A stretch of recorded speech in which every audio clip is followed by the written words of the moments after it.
Welcome back to the most professional StarCraft 2 with the greatest player of all time. In the blue, the finisher. It's Serral. Up against the most entertaining, most creative Terran out there. In the red, the Admiral. It's GuMiho. A best-of-5 Terran versus Zerg showdown. And I'm not going to sugarcoat it. These are two of my favorite players in the history of the game. So whether you're a Gumi bro or you just want to see him get finished off, it'd be awesome if you could start things off by hard countering the algorithm. By smashing that like button. And maybe even subscribing. And Jimmy, what are we? Just 1,533 likes on this video, on this cast, and I'll cast another one. And probably do it anyway, so I don't know what else I'd do with my life. But thank you for watching. Hopefully, you've had a good day so far. And hopefully it's about to get just a little bit better than these early drones as the first Reaper comes in. The Zerglings are here to protest its presence. But not too much effect as the Reaper just glides through the mineral line like the fish that are awkwardly posed above the creep here on Abyssal Reef. Queen pops out, will send its regards, and the Reaper will summarily disrespect them. Meanwhile, no third base on the way for Serral, but already a third command center for GuMiho, of course. On this much more macro-oriented map, almost impossible to put any early pressure on, especially a Zerg. But just in general, at the bases, just being so far apart. We'll see which player decides to bring them together first. But I don't think either of these two inclined towards an early cheese or all in. You know, GuMiho might get there if the series goes the way I'm heavily implying, but one thing about GuMiho is both his aversion and his creative ignorance of ghosts. Now, everyone and their mother, clearly Terran biased, just based on most of them being Terran, but we'll say that ghosts are required in the late game against Protoss and against Zerg.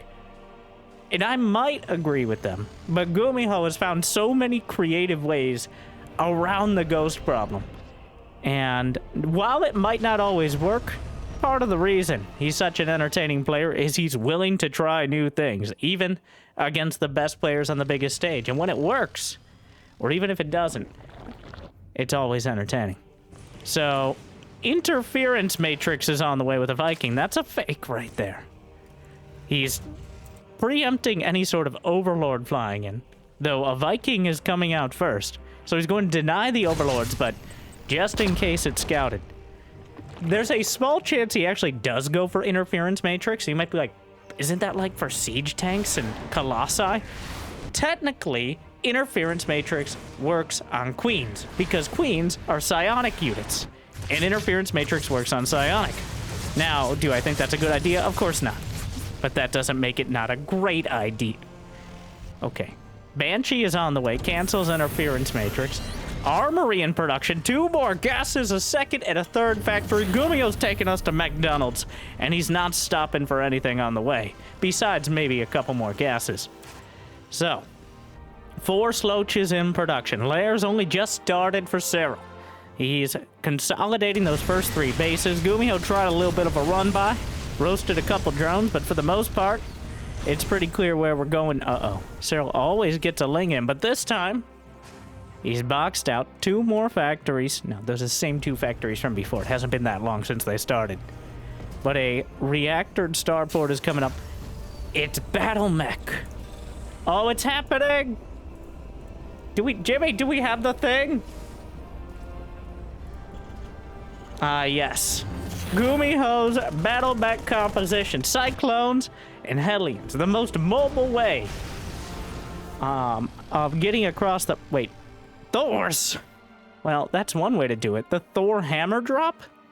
It's a hammer drop into battlemech build. Well, Thor's hammers, as well as Cyclones and Hellions, using... Well, he should be building 2 early medevacs momentarily. That's why you got the reactor on the starport. The reason you go for plating is because Cyclones do not care about weapon upgrades, really. Their lock-on is technically spell damage. Or ability damage. I think we just call it spell damage. Thors, the plating upgrade pays off. They have a lot more HP than caring about doing a little more damage as well. So generally, GuMiho going for this heavy metal, but still hyper-mobile style. And it does have the benefit of being one of the best ways to shut down the early mass queen builds. You can take out the monarchy before it really gets even started. Now, Serral already has 75 drones at 6.5 minutes. He's got an infestation pit. He's building a 5th hatchery. Usually the queens are the basic response to gestures wildly at pretty much everything. But in this particular case, one of the best builds, though maybe even a disproportionate response to take them out early. I'm not sure. The Thors can easily be spotted with their big Thor legs tucked up underneath them. And he's just gonna, Brenda, look, that thing's larger than you. Susan, now is not the time. You're going first. The Thors are just blasting past. The queen's easily taken out. Serral's supply blocked. And GuMiho just burninating his way through the countryside with the Hellbats right now. No real answer to the Thors. Medevac's somewhat bruised. Hellbats wandering in. The Spore Crawler will take out one of the Medevacs, creating quite a quandary here. But more of the queens will be taken down. And just loses a Thor. He'll expect one of us in the wreckage, brother. And another queen just obliterated by the Thor hammers there. That's the actual name of the weapon attack. I'm not just being dramatic. I can do both things. I can multitask. Just like GuMiho here, though. Serral plummets to a 15-worker lead, give or take, as GuMiho continues to glide over the sharks. And if he's not careful, he'll be swimming with the fishes. The fish. Or swimming? Neither of those things really work. What happens? A medevac underwater. Is that a submarine? Moving on. Serral going straight for Greater Spire. 8-minute Broodlords. Well, 8-minute Greater Spire, but still remarkably quick. Okay, there's enough space to avoid the Spore Crawler just barely. So despite the strength of GuMiho's push, it ends up Serral deals with it relatively easily. If he kept the Thors with the Hellbats, maybe he could have found more success, taking out a base. Both players are on a massive economy right now. About as much as you'll ever get at this stage of StarCraft 2. The main base isn't even close to getting mined out. They're both on 4 bases. Serral's on 5. The income's over 3,000 minerals and 1,200 gas a minute. That is a remarkable amount of units to build. Is he getting hyperflight and smart servos? All the upgrades that we have to actually describe with their names because they're gotten so... Essentially, if Clem hasn't gotten it in the last 6 months, everyone just forgets the name. But GuMiho bringing them back. Smart servos in order to increase or decrease the transform speed. Vikings, Thors, and most importantly, Hellions and Hellbats. Though those other units can have quite a dramatic effect as well. Hyperflight rotors is for speed banshees, which are faster than anything but mutas in the sky. So we will be seeing those late game banshees. GuMiho, despite not finding overwhelming success, and he ended up getting cloaked for the banshees, by the way, anyways. Despite faking it early on, that didn't rule it out for the rest of the game. GuMiho's actually first to 200 supply, partially because Serral is already going for the Broodlords. What happened over here? What did happen over here? There's a... Why is there a refinery burning? What did I miss? I have no idea. Did he, like, drop a changeling and see... Oh, that's kind of crazy. Scans in, though. The triple cloak Banshee backstab. The queens come in. There is an overseer. The Banshees are just going to kind of die, but this is cover for the main attack down the center. A bit of a costly cover indeed. He knocks out all 3 Banshees, but GuMiho has had quite the industrial revolution. He's got 8 factories. A starport is still completed, and a fusion core, because what's gonna top off the battlemech but the battle cruisers as he cruises directly into the late game, and Serral doesn't really have much of an army to deal with it. He's going to engage one siege tank out there looking like a campaign mission. Another drop loaded up. Of course, it's a Thor. Why wouldn't it be? The Broodlords gliding forward. Are there any Vikings? No. Did he not notice the Greater Spire? The Greater Spire's at the natural. He technically hasn't seen it, but he's going to be very aware of it momentarily. Already Vikings on the way. Ship weapons and +1 mech weapons. He has +2 plating, which is a little helpful in this scenario, but for the most part, the Cyclones and the Hellions gonna go by. The shark! Space shark. Or, you know what? Actually, regular shark. Water shark. Ah! Get out of the camera! Steve, we talked about this. Trying to get into the position under the plateau, but the siege tanks immediately gonna get taken out. Neural Parasite is on the way, because if we can't beat them, hire them. In this case, the Neural Parasite could easily complement this Infestor Broodlord sort of composition. But right now, he's missing out on the Infestors. Yamato Cannon on the way. Cyclones locking on, chewing through the Banelings. Parasitic Bomb on one of the Vikings, the only one of the Vikings, but Serral holds on to his bases for now. GuMiho, with the strength of this army, is keeping him at bay, but overall not making a lot of progress in dealing with Serral's unit composition. The Cyclones will lock on, one of them onto the Viper, doesn't quite take it out. Ravagers, Lings, and Banes easily overrunning the more malleable mech units. 3 Thors and a battlecruiser on the way. This is not Bronze League heroes. GuMiho is literally making Thor battlecruiser against the best player in the history of StarCraft 2. Because, of course, he is. And these are units to be reckoned with. If he doesn't have the Infestors, Thors and battlecruisers are more than enough to wipe out the armies that Serral currently has. I'm sure GuMiho... shouldn't commit to this, but I'm sure GuMiho gonna try to hide the battlecruisers for as long as possible for the most dramatic tactical dunk. Hellbats will wander in from the left flank. Serral pulls back. Another Hellbat drop loaded up. Yanks down. Get over here. Still kind of a dangerous proposition, that Thor, but Hellbat... Wait, no, Cyclone. Sorry. I just assumed. I shouldn't assume the drop. But the Cyclone drop snipes off 2 Overlords, and the Medevac refuses to elaborate further. The Queen's underneath, pulls down another Thor. Vikings, though, pretty much uncontested. There's just a few Queens to deal with it. The battlecruiser has arrived. Meanwhile, Cyclones locking onto a hatchery. Broodlords, Yamato Cannon knocks one out of the sky. Zergling nibbling on another base. A second run by. There's a Viking over here, pillaging some more of the Overlords. Jumps away. Where did he jump the cruiser? Did he jump home? Yes. The battlecruiser count is at 2. GuMiho's army is 5 siege tanks, 2 battlecruisers, and 3 Thors. But in production, he has 5 more Thors, 6 Hellions, and 2 cruisers. So his supply is still ridiculously high. Gives up on the 6 o'clock base. 85 to 81 workers. Neither player has been able to slow down the economy. Serral has a slight lead overall, but GuMiho's kept him busy with the remarkably mobile mech units. He should know those are changelings because he literally has no Marines, Marauders, or Ghosts on the field in typical GuMiBro fashion. Planetary Fortress will fall, doing some fancy SCV micro, but between the Corrosive Biles and the Banelings, he busts right through. The Broodlords out in their own. A Thor just out in the midst of everything. A couple more Thors down the center.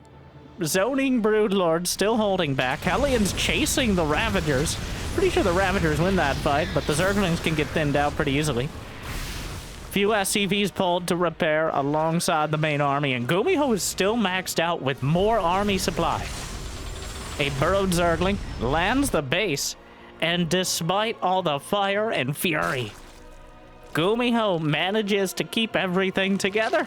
He still has an army that is very difficult to deal with, but Serral is now building Infestors, and just a few Neural Parasites could easily turn this around and really prove why Ghosts are the more common wisdom in this matchup.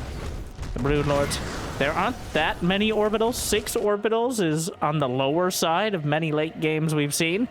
The battle cruisers will intercept the Lingbane run-by that they didn't know about until this moment. Multiple forward missile turrets as well to help zone out. He needs that detection, potentially for the Infestors, and also, it doesn't hurt against the mass Broodlord Corruptor. But Hellions incinerating more drones over to the left flank. Both players starting to bank up money. Serral with much more right now, both in prize winnings and in game. Lynx and Banes crash into another planetary and knock it out. Down at the, we'll call it the 2:20 location. PM. The battle cruisers gliding in the airspace, but might be time to jump. The battle cruisers will jump away. One taken out. The Hellbats now. That was a, I don't know, Kev. Interesting choice. Gets him with a fungal. He can't jump away again. The Broodlord's in a troublesome position. The Vipers have energy, but he's not using it yet. The Broodlords are getting obliterated by the Thors. And GuMiho, Serral, getting blindsided by the strength of this mech army. The Hellbats are burning through the hatcheries. The Broodlord count is down to almost nothing. The Zerglings are coming out. The reinforcements might be enough to salvage this situation. One hatchery will fall. 27 drones are taken out. But Serral, what is the cost of everything? But at what cost? 3,300 gas and 7,100 minerals lost for GuMiho against 2,000. Overall, despite how hectic that battle went, the chaos went in favor of Serral, who he may have lost a few small parts of that battle, but he's winning the war overall. It's not over yet. The battle cruiser manages to get behind the Vipers, snipe one. He's yanking in the Thors, but that's not necessarily the ideal move, as there's still some siege tanks behind. Hellbat's helping out. +2 mech weapons and +3 armor completed. The battlecruiser jumped, will knock out a drone that's trying to expand. More Broodlords on the way. GuMiho is now dragging scraps out of these bases. He's mined completely out of the main. The natural is drying up. The third base is looking pretty thin as well. And he doesn't have much more. He's building Ravens. Ravens, interference matrix, and anti-armor missile. Wait, he doesn't have interference matrix. It was a fake earlier. That was it. Serral only has 57 drones left, but at this stage of the game, it's just the Thors. He desperately needs some Hellbats at the feet. You should be able to strap Hellbats to the feet of your Thors, like Infernal Hounds, and use them to clear out. Well, that's effectively the mech late game unit composition. He skips forward with the battle cruisers behind the Broodlords. Not entirely sure that was necessary, but it will work out. He wipes out the Broods. Hellbats burning through the northern base. Corruptors were on the other side of the story. The battlecruisers are still moving through. Serral's supply is starting to dip as well, and GuMiho has orbital commands to work with. Another base, a landed, a burrowed Zergling is in the way, and it's far too cute to land on. Meanwhile, the Corruptors, he's going for the base, but the battlecruisers and their mobility are such an important part of this. Battlecruisers in autumn colors, Thors underneath, and the threat of those Ravens is very helpful, but he lands the command center, the caustic spray, he picks it back up, and no amount of push-ups will save him from this. More Ravagers, more Infestors, but Serral being brought to the limit as well. He has no minerals in the bank. The Infestors, though, an incredibly valuable part of this. He may just take out, he takes down a battle cruiser, +3 flyer attack. Wow, it's like those battle cruisers made out of paper mache. Despite the +3 plating, the Corruptors just scale so much better. And Serral, as the game slows down, it feels like Serral's able to get a better grip on it. But so far, GuMiho has been able to go from 0 to 100 in these battles so quickly, and he has such a powerful unit composition. A Ven Quadra scan. Oh, GuMiho scanning. He sees Infestors all over the place. There are 6 Infestors underneath. More Ravens on the way for both detection and anything else. That siege tank spread. I can't believe it's not butter. Broodlords being built yet again. 5 more broods in production. They'll both be able to max out at least one more time. It's not like we're mining out of minerals. This has just been one of the most intense, back and forth, hectic games, and unique as well. I don't think I've seen Serral brought to the brink like this by mech. It's usually either the mech army is a death ball and you just kind of get smothered, or Serral overruns it. But this has been back and forth and back again. Whiplash from the very beginning with the first Thor drop. And so far, neither player has dropped enough in supply to make this a decisive victory either way. That's a lot of siege tanks, which are a liability. And Serral's been allowed to build that late-game army. Broodlords, Infestors, and Queens. Enough Corruptors overhead. Battle Cruisers were phased out a while ago.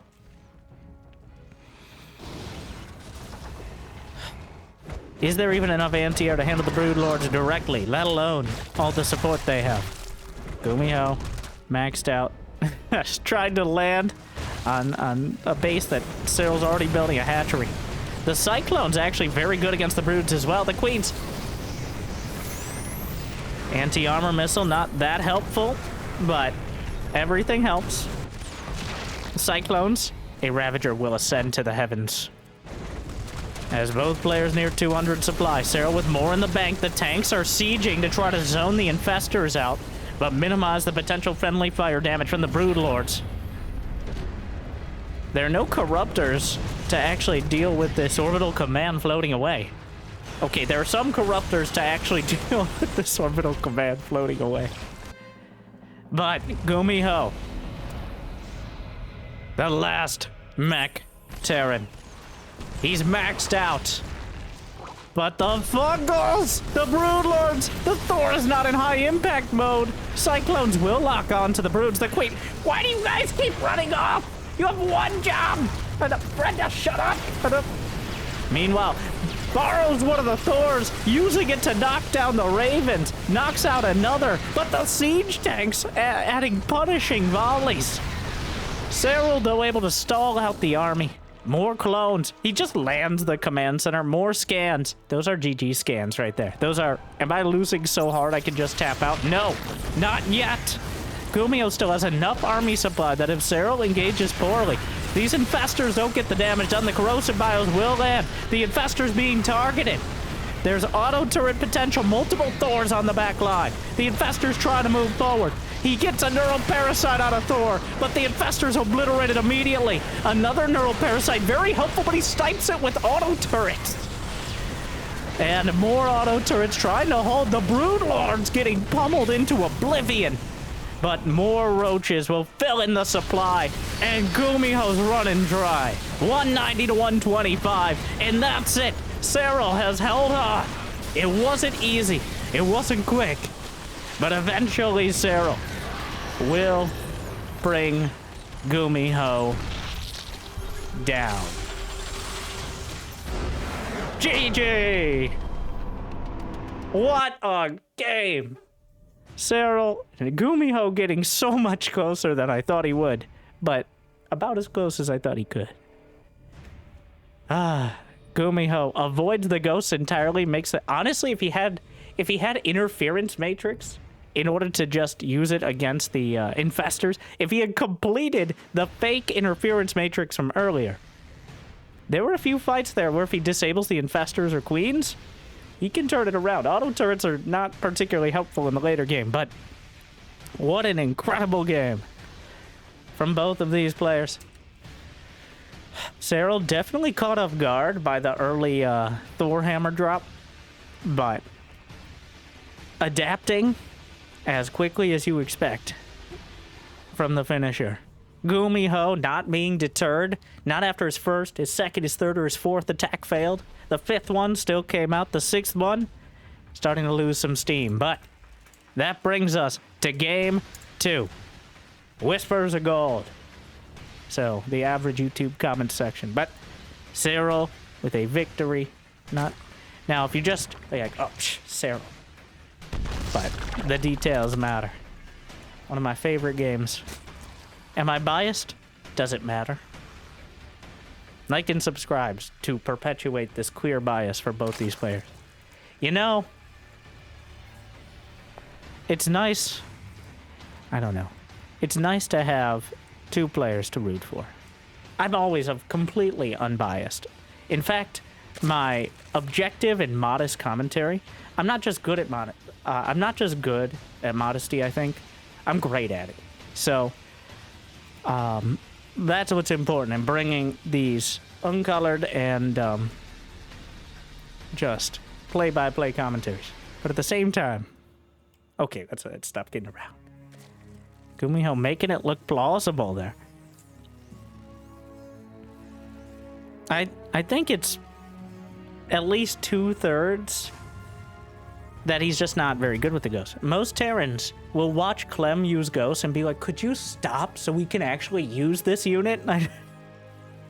Whereas GuMiho has not just... He doesn't just try to play like Clem, but more poorly, because literally everyone who tries that is more poorly, obviously. He has his own style. I don't think there's another Terran player out there at this level, like in the top 20 players, that has a distinct style. Terran, honestly, you could describe a build order from Brood War and still be describing StarCraft 2 Terran. It's like, well, we're going to go for strong infantry pushes early, maybe with some healing support, and then we're going to add in splash damage options in order to keep control of the map, and then possibly have some strong mech units in the late game. Siege tanks, probably, and then we're going to throw some other stuff in as well. All right. Zerg's significantly different than its Brood War counterparts. Just, in my opinion, the most defining characteristic of Zerg, of course, is creep spread. It was a thing back in the Brood War, but with the Queens now being terrestrially bound, and creep spread being such a major factor, well, there's a reason there's a speed upgrade for literally every part of Zerg, and creep itself is a speed upgrade, so that kind of subconscious indicator of how well the game is going, of how competent the Zerg player is, how much pressure they're under.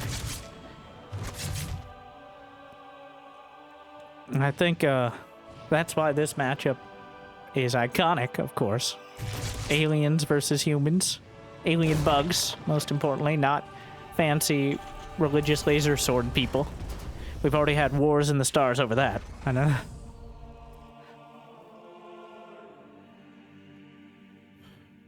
But again, what does GuMiho have for us this time? He's also shown some of the best bioplay I've ever seen as well. But that's much more hit and miss from him. Like, occasionally he'll just be inspired. But the mech plays he's much better known for. Also, literally the sweatiest Terran in the game. He has a condition called hyperhidrosis, where he plays with his... which means effectively you sweat a lot. Like a ridiculous amount, to the point it's a detriment. So he plays with his hand. Originally, he played with it just like in a dish towel.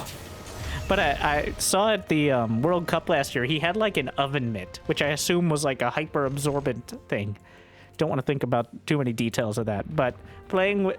And you'd think you couldn't micro with that. Like, you have literally, between you and the mouse, is an entire... But you know what? He needs to start selling a merch store of those or something. There are a lot of sweaty Terrans out there who think they can play like GuMiho. I've seen them. All right, some of them might be arguing in the comment section right now. So... But, it is quite amusing. And he actually does have some of the lowest APM. Not that right now is going to be an indicator, but usually averages between 300 and 350. For reference, Clem is 450-ish to 500 in his average matches against Serral. Which is quite a gap, and a noticeable one at that. And obviously for everyone else, but another fake interference matrix, and Stim is on the way. But it appears GuMiho has successfully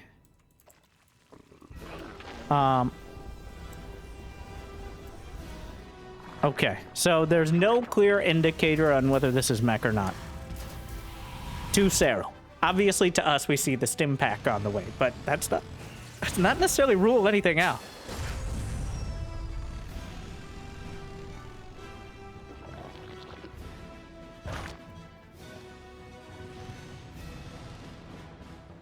Four more racks. He's doing a big barracks explosion.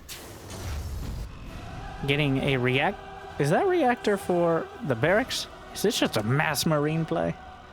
It's entirely plausible.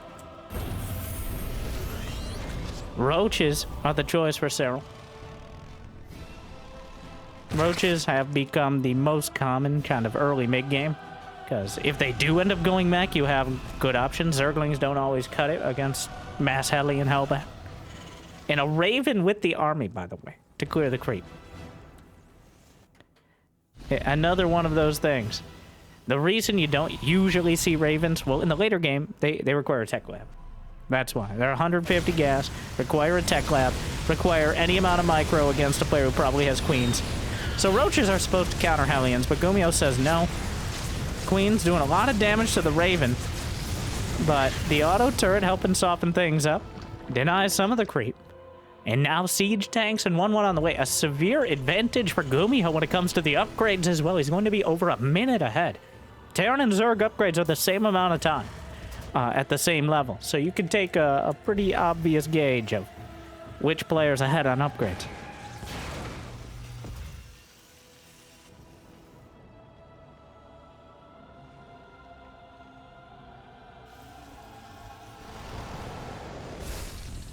Three more racks. It's an Octo Rex. Though he's not cutting SCVs, so. A lot of players, in order to hit the sharpest possible mass marine timing, will cut at about 62 SCVs. GuMiho's up to 66, which is full 3-base saturation, so.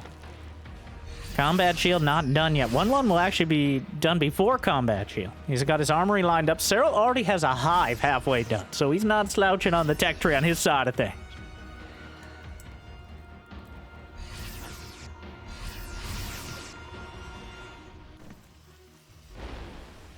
Medevacs boosting. Where did the Raven go? It's still intact. Back at home will probably be part of a larger push. Aliens Chew Toy Depot coming up. +2 weapons will begin. +2 armor. And here comes GuMiho.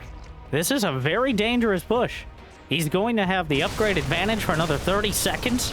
He's got a comparable... He actually has more army supply. He has that Raven as well. There are Vipers. He cancels Vipers to make Banelings. Serral is 5-alarm panic mode right now. Anti-armor missile softens up a bunch of the Roaches, but GuMiho stimming right in. Here come the Bane. Speed is done, but the Hellbats take the brunt of it. The tanks aren't even all siege. There weren't enough Ravagers, but GuMiho striking while the upgrade iron is as hot as possible and trying to break through. The Raven helping out a lot, but I think Serral's going to hold. The anti-armor missile doing what it can, but it's not quite enough. GuMiho maybe getting a little bit too forward against that sort of army, but the fact that Serral actively canceled the Vipers in order to make an army right now, it worked. That split decision to do so paid off, but it also means there won't be the ability to counterattack directly. GuMiho was wiped off the field, though.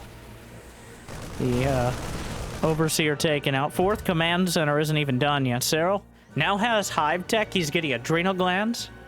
He's got 2-2 started. GuMiho will have another advantage at +2 attack and +2 infantry armor.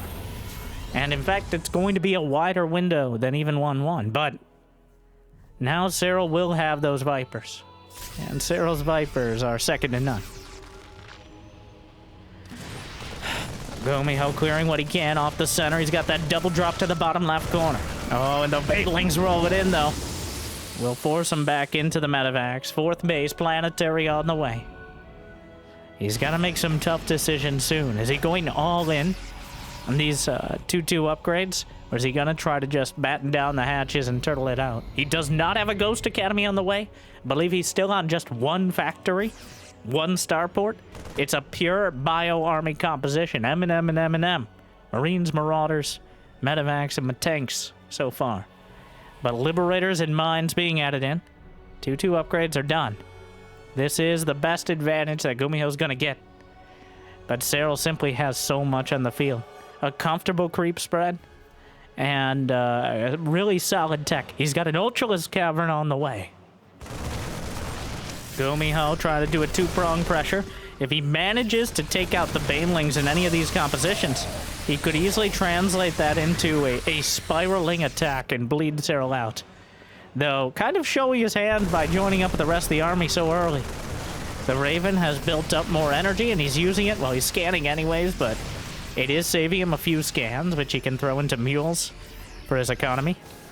Both players maxed out. Serral's about to close in on +2 weapons and armor. So will be comparable to GuMiho, who's working on the 3-3 now. But there's still so much bio. The sheer biomass right now from the Terran is the real concern. Anti-armor missile softens up a big chunk of the army. Liberators coming forward, but the Marines are caught in front. The Marauders behind, and the Banelings rip through them. Meanwhile, another attack. The Banelings just moved in, which means GuMiho is tearing through everything else. The Queens on their own will be gunned down as well, but they'll hold for a little longer with the transfuses. Gunning down more, but this is exactly what GuMiho needed. Unfortunately, it cost him so much of his army on the other side. Pretty much every single Queen is taken down. The Marines and Marauders, the ones that survived, are picked up and get out. And GuMiho maintains a very close supply. But Ultras are in the production tab. He didn't outright kill any bases. Serral threw the Queens in front of the push. So that way, the hatcheries and the drones did not have to take the brunt of it.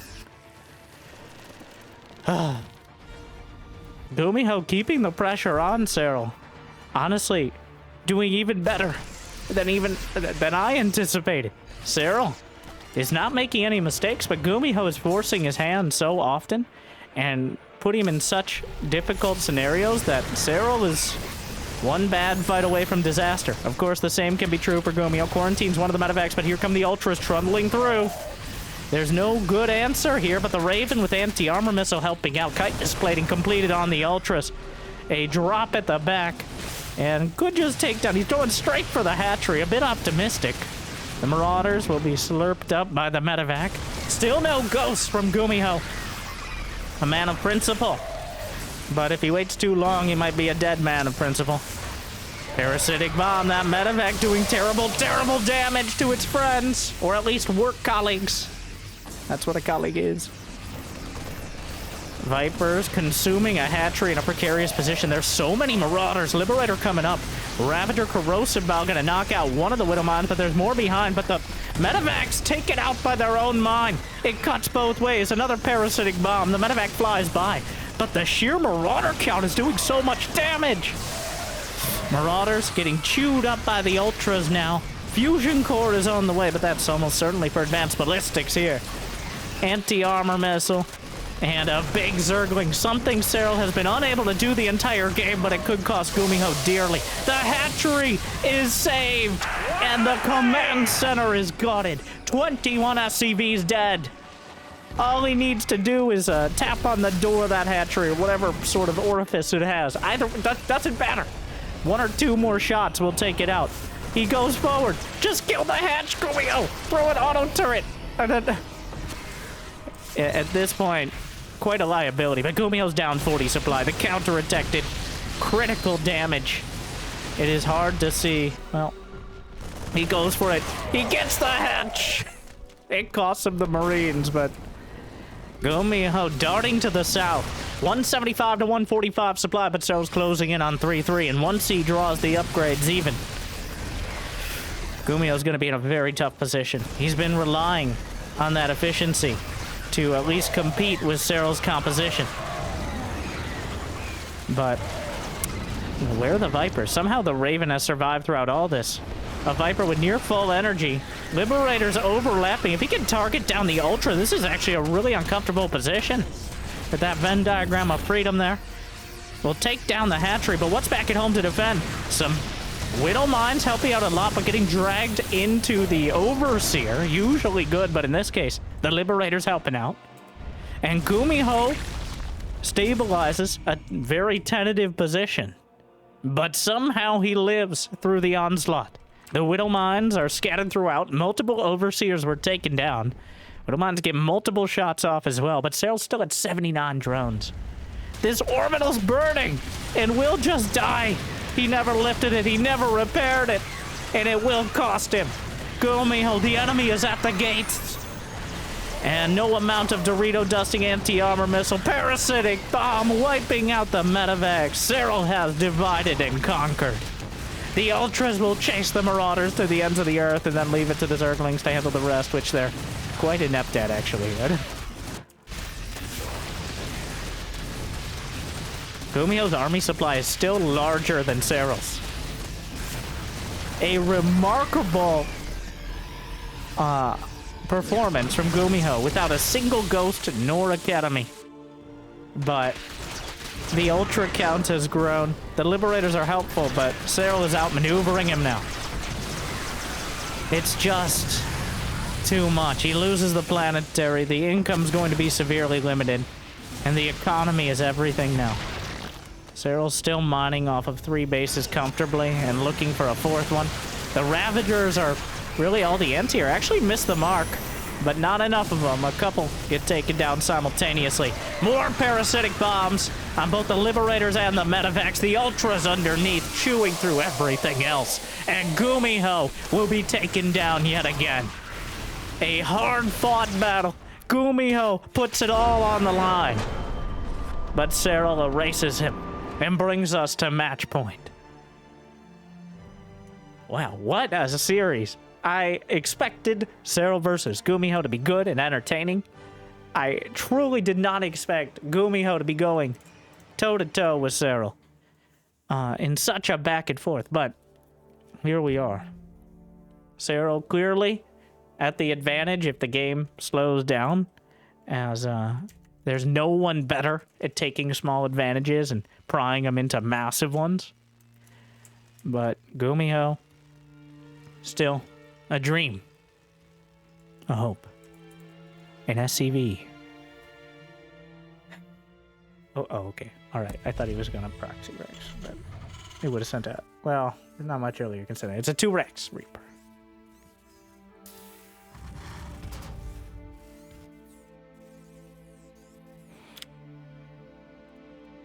Oh, so excited I had to take a breather there for a second, but it happens to the best of us. Just gives us a moment to smash that like button and subscribe.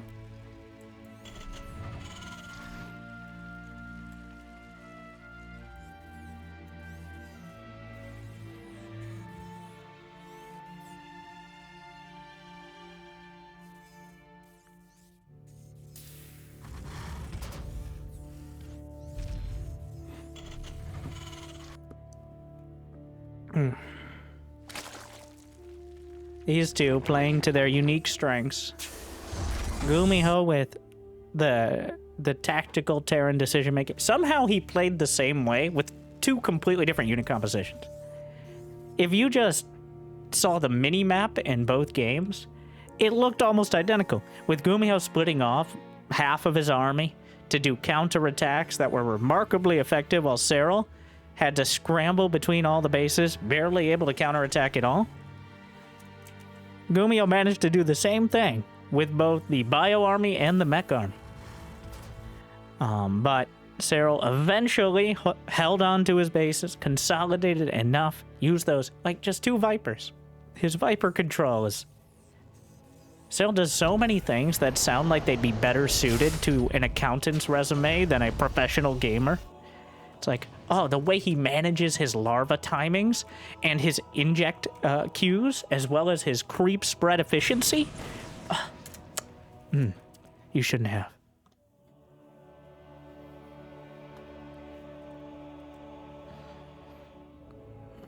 I crunch the numbers when I look at Serral and I see less than 3. Meanwhile, Reaper comes in straight for the main. Tests its own grenade. It still works. Couple more Reapers. 3 per build to start from GuMiho. We'll see how many he ends up going for.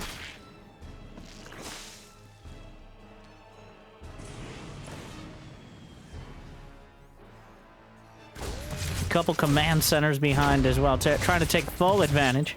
The 3 per build for denying a 3rd base as long as possible and dictating the response. Oh my... Almost gets cut. Don't do it. Don't do it. Don't. Oh my god! Get off my... Brenda, the Zerglings did it. And who made the larva for those Zerglings?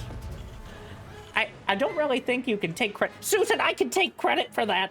Why wouldn't you take credit for that? It's a team effort. We're on the same team.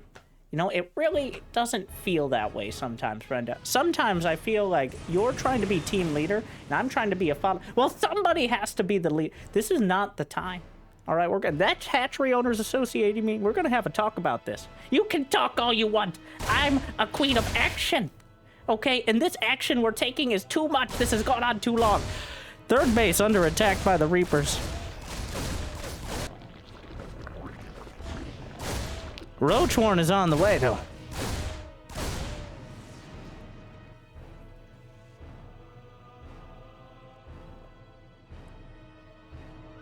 So, there's a few options for Zerg to deal with this directly. This is one of the few sort of builds you can deal with directly as Zerg at all, because Hellions and Banshees, potentially other factory units early, make it very difficult to do an all-out attack. But Serral, 36 drones, he's building 7 roaches. This many sloaches with that economy? Serral's going for the attack. And GuMiho, all he's going to have are Marines. He's built a 3rd barracks factory. Factory is only halfway done. It's just Marines. Well, if he has Stim completed, and he's able to keep the Reapers alive, there's a pretty good chance of holding this without too many losses. But without a bunker to back it up, things get more difficult. He has yet to see the Roaches and Ravagers, and what he doesn't know can very much hurt him. The Zerglings trying to look... They're looking for the Reapers. GuMiho reacts pretty quickly. Great grenades. And the Reapers will all be able to get away. But the Ravagers are coming across. Serral is all in. Oh, he's not expecting the Ravagers. Oh, he's been blindsided. Oh, no. Stim is done. That's very important here. Gonna stim forward and try to take out the Ravagers. Meanwhile, the Marines are caught on the wrong side of history. He's going to try to retreat. He gets back in. But at this point, Mr. Zergachev, tear down this wall. The Ravagers will bust through. He's not even bothering to run in. He'd rather open up the map and make it much more effective when he finally gets rid of... And this is the majority of the production as well. He lifts the last racks. GuMiho is almost supply blocked. He got a couple Hellions. He's about to have a medevac. The boys must be pulled. Everyone must be pulled. But a shotgun blast of corrosive bile is going to make it difficult. The Zerglings are closing in. Marines stimming forward. No +1, no combat shield. SCVs are engaging the Ravagers and the Lings. He kites back from the corrosive bile. 22 SCV losses. But GuMiho has 3 command centers. If he survives this, there is a dream of recovery. +1 weapons about to complete. Dancing forward. GuMiho's holding for now. But more Zerglings are coming through.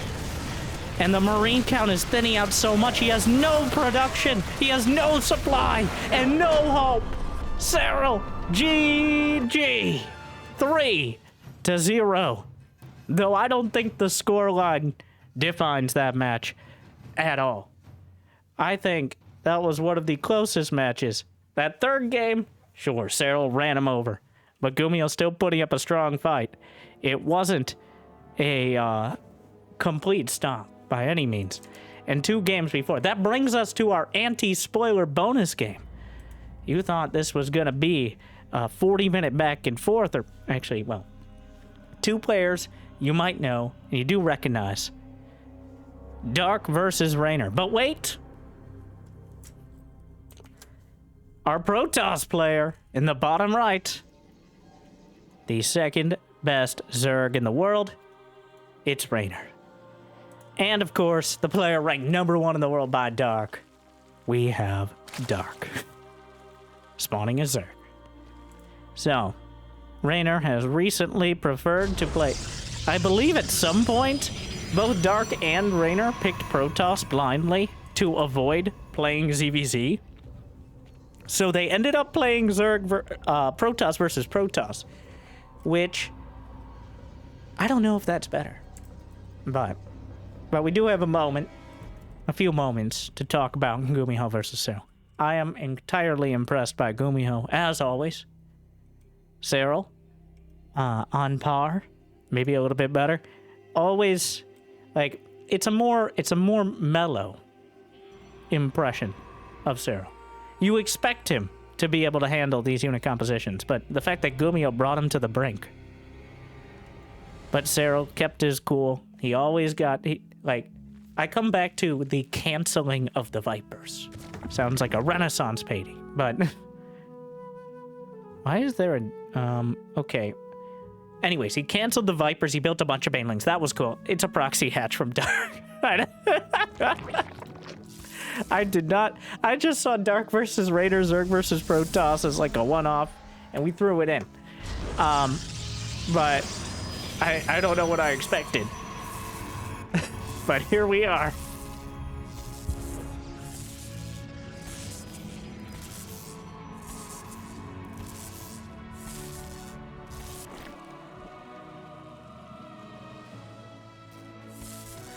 All right. So he is blocking the base. Dark has now expanded to both Naturies, though this is clearly just here to block the Nexus. So Raynor builds a Zealot, which will help him chew through this in a timely fashion. He's got an Adept coming up behind as well.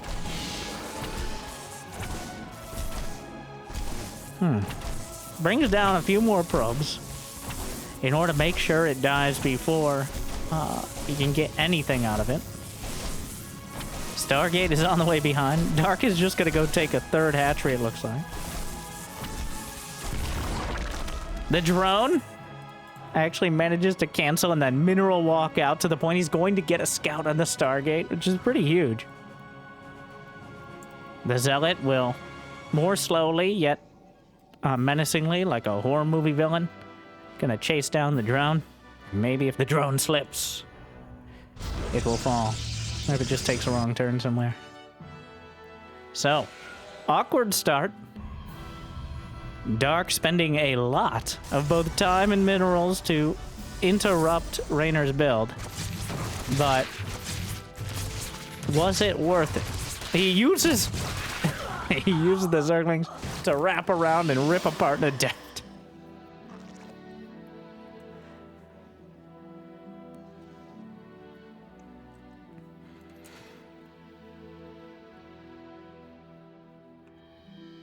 Now, an Oracle on the way behind. Starting to snap back to reality here. Something a lot more standard in this matchup. Both players incredibly well versed in Zerg versus Protoss, of course. Considering their backstories. Their backstories? That makes it sound very dramatic. Ugh. He lost 48 times this season to Protoss on the ladder without seeing another Zerg.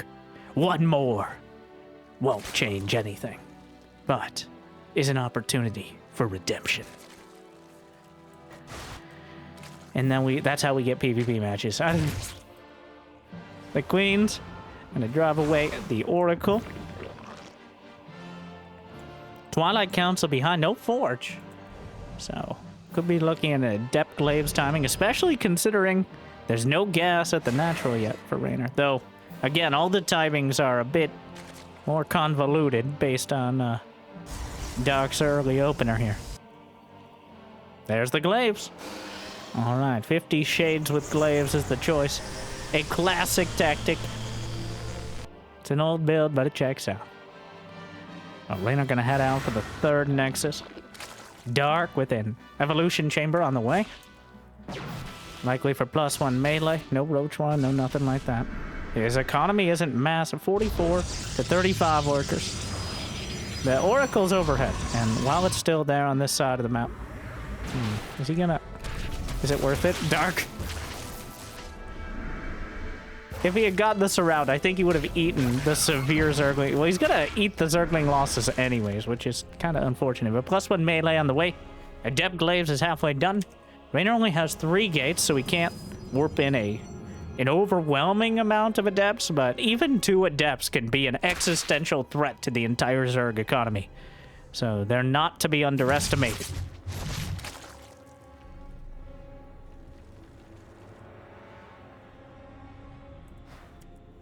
Ten more drones. A Baneling. He knows. He knows. He can feel it. He can smell it in the air. He can feel it in the water. He can predict it in the production tab. And now the Baneling Nest is on the way. Really just go for it. The Baneling Nest is something eventually you want to get, especially as you're building a lair. Usually is delayed pretty significantly in favor of using your gas on other tech, but it's not a particularly expensive choice, and definitely a good one if you can actually finish the Banelings by the time the Adepts come across the map. That is the key part of things. The oracles are overhead as well. Not to be underestimated either. The queens are gathering. 60 drones for Dark. Not bad. Especially considering he's working on a 4th. And now, the first wave. The shade is thrown. The adepts complete it. The oracle's looking to help out. We'll work around the edges. The banelings, get out of the way! The banelings were stuck behind the queens. Won't be able to close in. Raynor pre-split. He splits the adepts to mitigate the baneling damage, which, cool idea, but ends up making them much more vulnerable to getting surrounded by Zerglings. Overall, not great, not terrible. Dark shuts it down, but behind it, Raynor has 60 drones. So, in this case, I think he's perfect. If he can defend against the Lings and Banes, and there's not going to be Bane speed. It's just a bunch of Zerglings here. Surprised we don't see any force fields. But the Adept Glaives, just Zerglings, Adept Glaives are still more than enough. Couple Banelings on the way, but no Bane speed again. Dark now realizing he's got groovy spines on the way for the Hydra range. Gonna take out a couple more probes, but Raynor's now up 8 work. Okay, well, he just supplemented that. Couple Bane's gonna try to waddle in. Awkward. Stop right there, criminal scum. The Zerglings, but Dark is no hero. He has a unit in the wall. He knows how dangerous it is to be lacking in that department. How many games and series he's won simply because of that.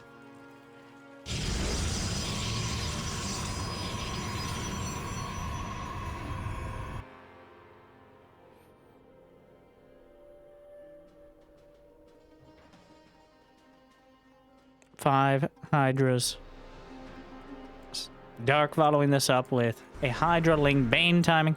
Raynor, stasis, catches most of the Lings. We'll just have to sit there and wait. Dark has been favoring this very mid-game oriented Hydra style. Instead of trying to rush up to Hive and giving the Protoss the opportunity to get the Storm and other flavors of splash damage. Well, there are Colossi, which is certainly also a mid-game choice. So against the mass Hydras, Colossi are uniquely suited to dealing with them. In fact, Hydra Ling is the army composition Colossi work best against. So, if Extended Thermal Lance is complete, well, Dark is just gonna go for it. There's only one Colossus here. The multiple stasis wards with the energy recharged oracles make it very difficult to break through reliably. A second Colossus almost completed. Another stasis on the high ground. Dark, 76 workers apiece. And Dark is working on that 4th base, but another Colossus comes down. Stasis triggered. Force fields are good. No way to break them. Baneling's rolling through, trying to get right on top of the Colossi. Beautiful force fields from Raynor. Wow, completely locking him out, but the Hydras are just working on the Nexus.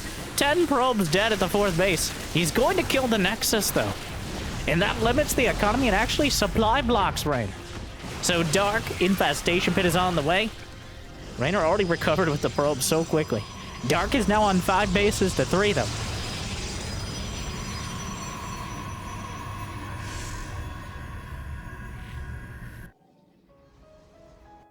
Infestation Pit nearly done. Templar, Archives.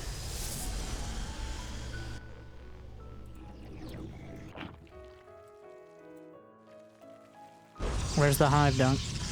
Does he need it? I think killing the 4th base bought him another wave of attacks before being required to get a more advanced unit composition. Not having access to those extra gas geysers and the fact that his economy is reliant on holding those 3 bases means that Raynor can't really move out. In fact, he's building a gateway wall now.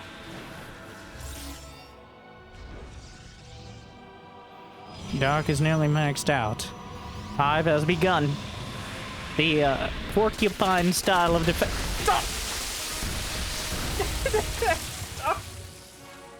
What? He runs all his banelings into the rocks. Oh no. What a disaster. Oh, the oldest mistake. Banelings try to roll through. Get through the stalker. The gateway wall will hold, but the natural will not. The hydras and lings are breaking down. There's a fleet beacon behind this, but it's a long way off. He actually recalls to the natural, which opens up the fourth base potentially again for attack. There's another stasis, and another one, and another one. A bunch of the Zerglings are stalled out, and Raynor is now just going to build the full wall. Ultralisk Cavern and Adrenal Glands on the way. +1 Carapace as well. Wait, +1? +1 Carapace is on the way as well.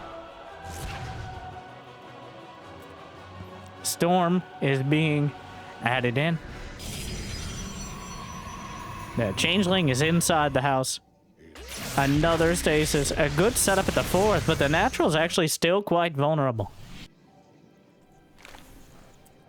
Mothership begins. Nidus. That Changeling. Hydra should be enough. He breaks down the pylons. The Zerglings could potentially threaten. The Colossi have to be careful to make sure they're on the right side of things. More Zealots are warping. It's not a super pylon, though. That gateway. Wait, it's a gateway? How is it a gateway? Wait, what? How? Did he misclick it back to a gateway? It should automatically... It is powered. Oh, because it's not a warp gate is why this is not a super pilot. That is so weird. Raynor must have... I don't even remember what the key is. So he would have had a fast warp in there because it requires a warp gate or a nexus nearby. But as of several years ago, gateways automatically switch to warp gates. Though you can switch them back if for some reason you want to. It's just units build faster with warp gate cooldowns, even compared to gateways building basically. So, a very odd scenario. I'm not even sure Raynor noticed. In fact, I'm reasonably sure he didn't. Meanwhile, Dark is getting the rest of the tech tree. He's got Ultras in production, Hydra Lunge, Burrow, +3 melee attack, +2 Carapace, Chitinous Plating, Spire, 3 more hatcheries, Burrow, a Partridge, a Like, a Subscribe, and a Pear Tree.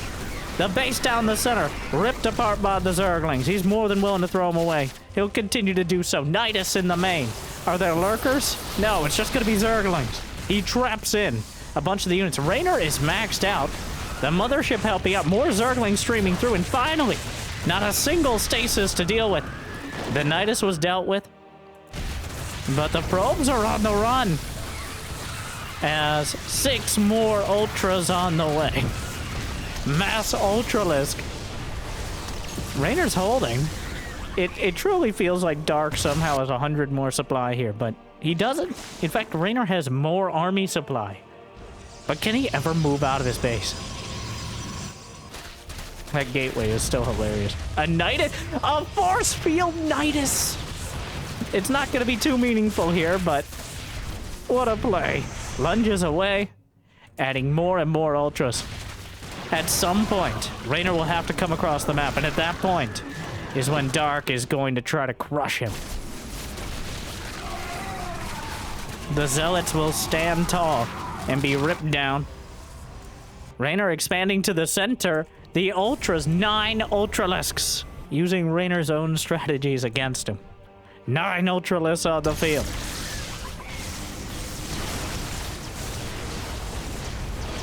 He's just chewing it up. Oh no. Cleaving through everything. The Overseer was taken down, but there's like 4 more where that came from. The 3, 4 Ultras split off to the center. The Archons retreating to the natural. The Ultras just don't care. The Nexus will be taken down. He can't kill the Ultras fast enough. He will eventually do so, but Raynor simply can't stop the Zerg. GG! Dark runs him down with an Ultra-inspired style.